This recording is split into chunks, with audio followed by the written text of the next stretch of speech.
Hello' everyone, মই আজি ৰঙালাও পাতৰ চাটনি ৰেচিপি এটা লৈ আহিছোঁ। প্ৰথমতে মই ৰঙালাওৰ পাতখিনি ছিঙি আনি ভালদৰে পানীৰে ধুই লৈছোঁ। এয়া চাওক, এতিয়া প্লেট এখনত ৰঙালাওৰ পাতখিনি লৈছোঁ। লগত লৈছোঁ অকণমান নিমখ, 2টা কেঁচা জলকীয়া, 3 ফুটা নহৰু আৰু অকণমান লৈছোঁ গোটা জিৰা জালুক। এতিয়া মই ৰঙালাওৰ পাতখিনি সৰু সৰুকৈ কুটি লৈছোঁ। গেছত এখন পেন দিছোঁ। মই পেনখিনিত এতিয়া তেল অকণমান দিছোঁ আৰু তেলখিনি গৰম হ'বলৈ দিছোঁ। লাহে লাহে তেলখিনি গৰম হৈ আহিবলৈ ধৰিছে। এয়া চাওকচোন, লাহে লাহে তেলখিনি গৰম হৈ আহিবলৈ ধৰিছে। এতিয়া মই তেলখিনিত পেলাই দিছোঁ 2টামান গোটা জিৰা জালুক। জিৰা জালুকখিনি লাহে লাহে গৰম হৈ ফুটিবলৈ আৰম্ভ কৰিছে। ইয়াতে দিছোঁ মই 3 ফুটা নহৰু আৰু লগত দিছোঁ 2টা কেঁচা জলকীয়া ফালি। এতিয়া হেতা এখনেৰে ভালদৰে লৰাই আছোঁ। এয়া চাওক, গেছটো ল' ফ্লেমত ৰাখিব। লাহে লাহে লৰাই থাকিব আৰু যেতিয়া ইয়াৰ কালাৰটো অকণমান ব্ৰাউন হৈ আহিব, তেতিয়া তাতে আমি যিখিনি পাত কাটি ৰাখিছিলোঁ ৰঙালাওৰ, সেই পাতখিনি দি দিছোঁ। এতিয়া আপুনি হেতাখনেৰে লাহে লাহে পাতখিনি লাৰি থাকিব। এয়া চাওক, লাহে লাহে সিজিবলৈ আৰম্ভ কৰিব, যাতে পানী দিয়াৰ কোনো দৰকাৰ নাই। তাৰপিছত মই এড কৰিছোঁ অকণমান নিমখ।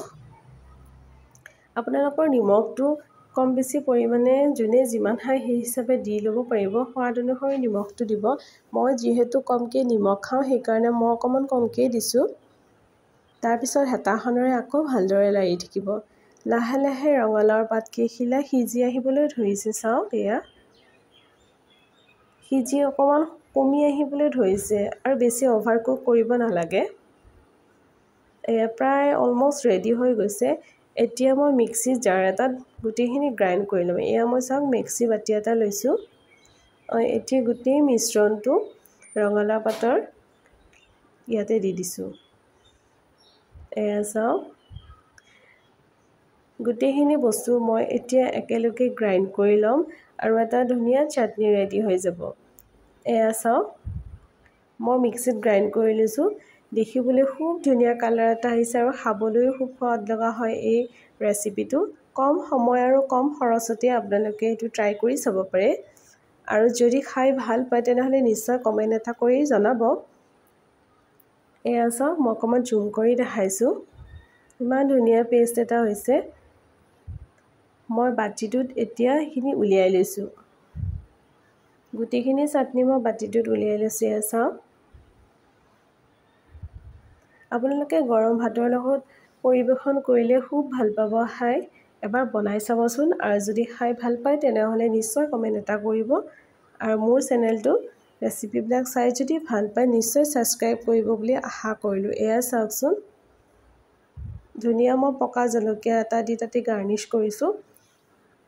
এয়া চাওক, মোৰ চাটনি ৰেডি হৈ গৈছে। আৰু যদি ভাল পালে খাই নিশ্চয় লাইক কৰিব বুলি আশা কৰিলোঁ। আজিলৈ ভিডিঅ'টো ইমানতে সামৰিলোঁ আৰু নতুন ভিডিঅ'লৈ পুনৰ আপোনালোকৰ ওচৰলৈ আহিম।